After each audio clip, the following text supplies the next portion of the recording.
ಈ ಸಂವಿಧಾನ ದಿನವನ್ನು ಆಚರಣೆ ಮಾಡ್ತಾ ಇದ್ದೀವಿ. ಇದು ಒಂದು ಪವಿತ್ರವಾದಂಥ ದಿನ. What is your message to those somebody says that constitution need to be rewrite, change? BJP ಸುಮಾರು Those who are against the constitution, they are telling like that. ಇತ್ತೀಚೆಗೆ ಆ ಉಡುಪಿ ಪೇಜಾವರ ಮಠದ ಸ್ವಾಮೀಜಿನೂ ಕೂಡ ಹೇಳಿದ್ದಾರೆ ಸಂವಿಧಾನ ಬದಲಾವಣೆ ಆಗಬೇಕು ಅಂತ. ಐ ಡೋಂಟ್ ನೋ, ಸಂವಿಧಾನ ಬದಲಾವಣೆ ಆಗಬಾರ್ದು ಅಂತಲೇ ನಾವೆಲ್ಲ ಹೋರಾಟ ಮಾಡ್ತಾ ಇರ್ತಕ್ಕಂಥದ್ದು. ಸಂವಿಧಾನ ಈಗ ಎಷ್ಟು ತಿದ್ದುಪಡಿಗಳು? 106 ತಿದ್ದುಪಡಿಗಳಾಗಿದ್ದಾವೆ. 75ನೇ ವರ್ಷ. ಬಹುಶಃ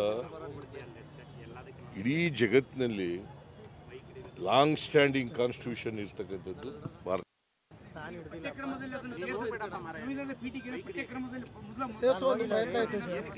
ಇಲ್ಲ, ಶಾಲೆ ಅದರನ್ನೇ ಓದಿಸ್ತಾ ಇದ್ದೀವಲ್ಲ.